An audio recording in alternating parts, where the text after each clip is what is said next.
Dia, boa tarde, boa noite. Essa é a quarta parte da história. O menino saiu do buraco depois que toda a polícia foi embora, depois que estava tudo calmo, e ficou pensando para onde ele deveria ir. Se ele fosse para a cidade, provavelmente ele voltaria para a casa do pai dele. Mas teria grande chance da polícia botar a mão nele. Então ele optou para ir para a mata, voltar aonde ele estava na mata. Quando ele voltou para a mata, ainda era uma mata fechada. Porém, à beira do rio tinha os caminhos dos animais. E ele continuou andando em direção ao seu percurso, que era para onde a água do rio estava correndo. Ele acreditava que se chegasse mais na frente, ele podia conhecer uma pessoa nova e que não soubesse do assunto das drogas e falar com essa pessoa que estava perdida. E aí, longe da cena do crime, longe dos problemas, ele podia ser levado para casa. Então continua a viagem. Na viagem, o que aconteceu é que o urso sentiu o seu cheiro. E o urso veio em sua direção. Ele correu.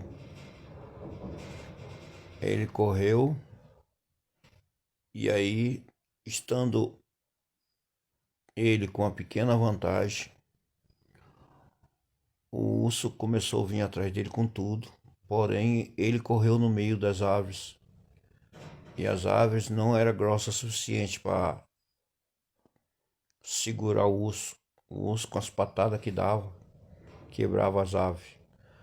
Mas, porém, dava distância para o menino. Aí, o que ele fez? Ele pulou dentro do rio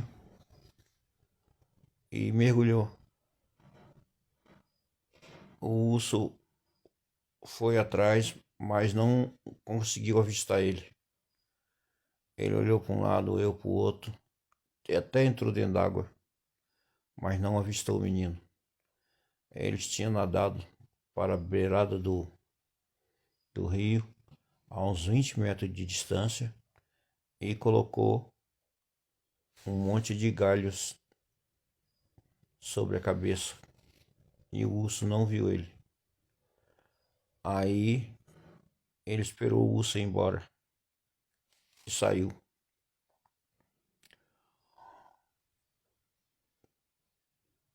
Saiu da água. E quando ele saiu da água, o que aconteceu? Ele sentiu que o urso estava na sua presença de novo, na sua captura. O urso geralmente, quando fixa em uma presa, jamais ele desiste. Aí o que o menino fez? Ele subiu em uma pedra muito íngreme, onde o urso não conseguiria subir, e ficou lá em cima, esperando que o urso fosse embora. Várias horas depois o urso foi embora. Aí ele sabia que o urso voltaria a pegá-lo de novo, a vir atrás dele de novo. O que ele fez? Ele fez um buraco com a faca, utilizando a faca e as mãos. Ele fez um buraco que cabia apenas ele. Depois ele fez um túnel, um pequeno túnel, que dava em direção ao caminho aonde o urso poderia vir, ficar de pé para poder atacá-lo. Aí foi lá, provocou o urso. O urso veio correndo atrás dele, ele pulou dentro da toca e ficou naquele túnel, aonde ele calculou que o urso viria.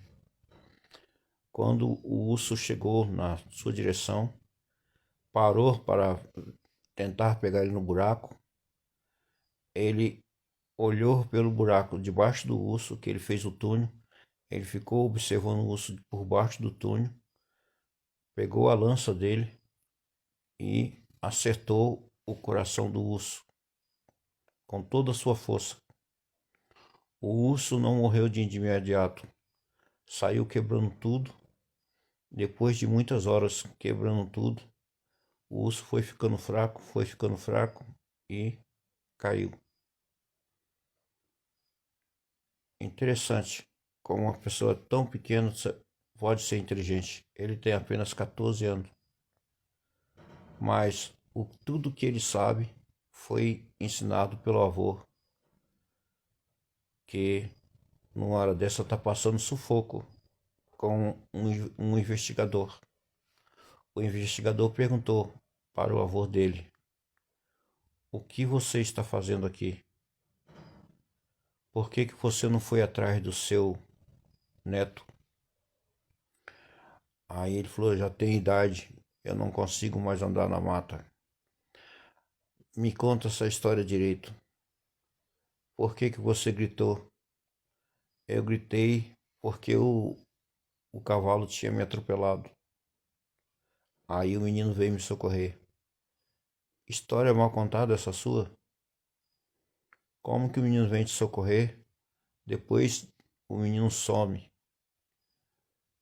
Mal sabendo o avô do menino que esse policial era um investigador que, quando era mais novo, estudou com ele e levou uma surra do avô do menino. E essa revolta ficou grande no peito do investigador, que queria se vingar de um jeito ou de outro. Aí voltou a discutir com o velho: "Eu não estou acreditando que o menino veio te salvar e você fez maldade pro menino." Aí ele falou assim: "Mas eu não fiz maldade nenhuma. O menino foi procurar o cavalo, falou com o pai que ia e foi. História para boi dormir, porque se ele tivesse ido procurar o cavalo, ele já teria voltado. E você, com os joelhos machucados, sangrando, isso não tem explicação. Você tem alguma coisa para me falar e você vai falar." O velho foi e falou: "Eu não tenho nada para falar para você." Você tem. Você tem e você não quer falar, você está omitindo e está dificultando eu achar o menino. Por isso, eu vou dar um jeito de prender você."